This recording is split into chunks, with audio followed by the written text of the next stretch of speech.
Talking to the moon.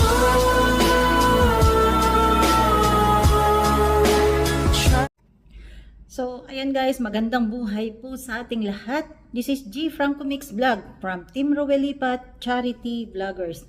Ayan guys, talagang nakakadismaya na ang ating gobyerno.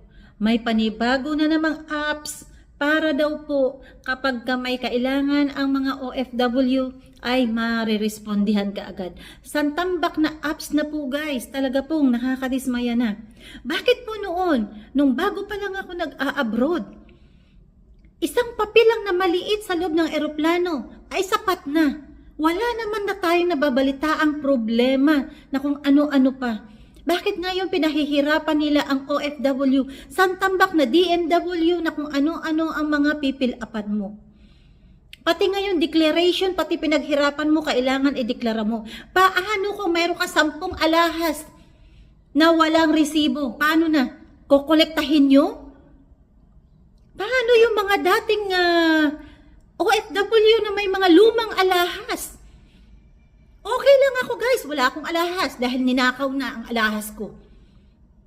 Maraming salamat sa nagnakaw, kung hindi problema ko pa yun. Kasi lumang-luma na yun. Nung kabataan ko pa yun na ninakaw. Paano na? Kung yun, yung 3 kwintas ko na hindi na nanakaw at iuuwi ko, kukwestiyonin doon. Bakit ganun? Ultimo ang pinaghirapan ng OFW guys. Kailangan yung questionin, bakit magnanakaw ba ang OFW? Yan ba ang tingin nyo sa OFW? Parang ganyan ang pagkakaalam ko kung bakit nyo kailangan ideklara namin lahat. Ultimo, bituka namin, ilalabas na namin. Noon guys, way back 2003, nang una akong nag-abroad, walang apps. Kapirasong papel lang. Pilapan mo sa eroplano, makakauwi ka na. Ngayon, magmula nung nag-pandemic, santambak na apps na, hindi na alam. Sige, gawa ng free apps, hanggang sa ang iba dyan ay naluloko na.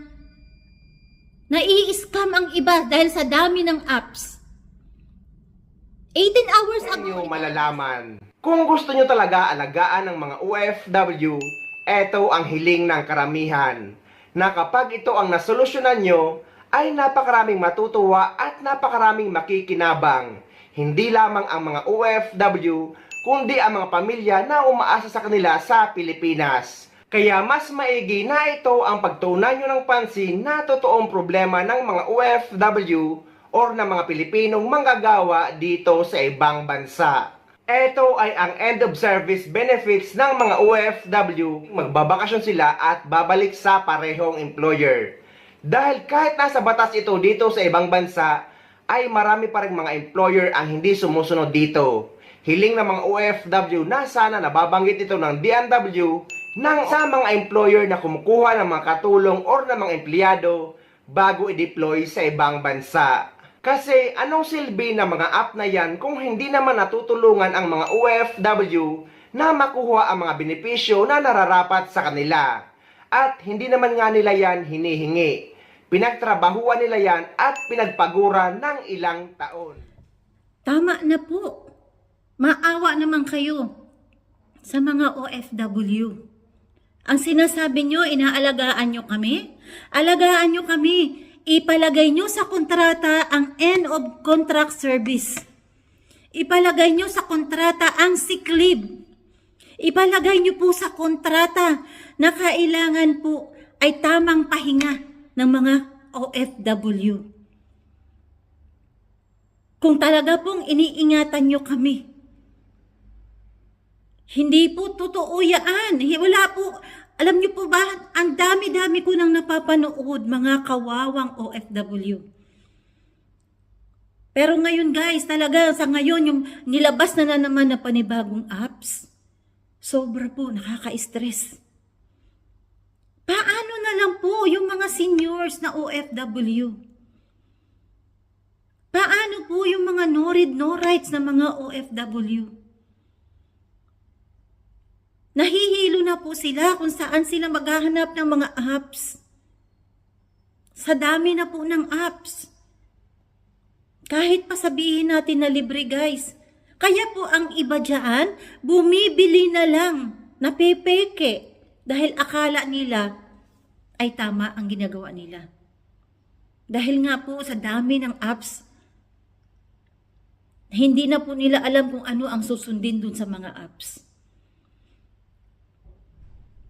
Kung mahal niyo po ang OFW, kung itinuturing yung bayani ang mga OFW na nagsasakripisyo, ibigay niyo po ang nararapat, ilagay niyo po sa kontrata, end of service, gratuity. At saka, yung sick leave po, kailangan po may sick leave din po ang mga OFW. Lalong-lalo na po yung mga house workers.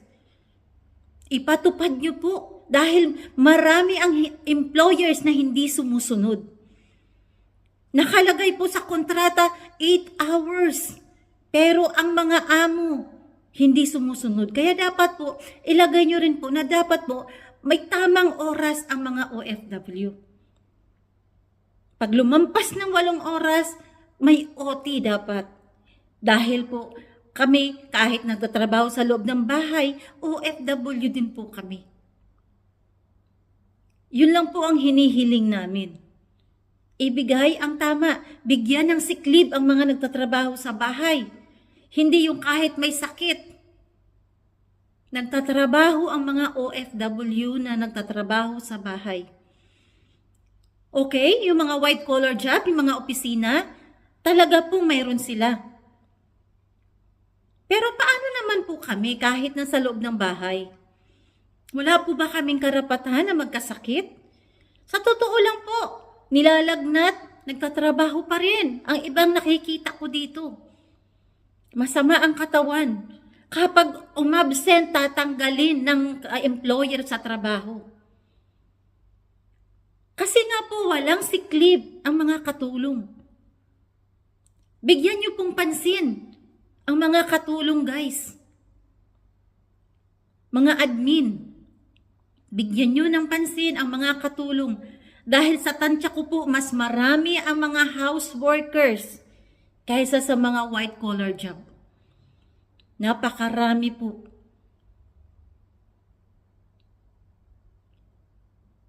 Tama na po ang pahirap nyo sa OFW. Tama na po. Parang awa nyo na.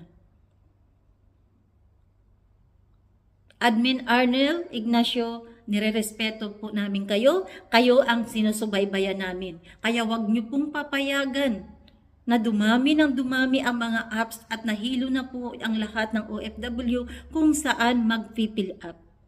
Tama po ang tinuran ni Ka Alvin.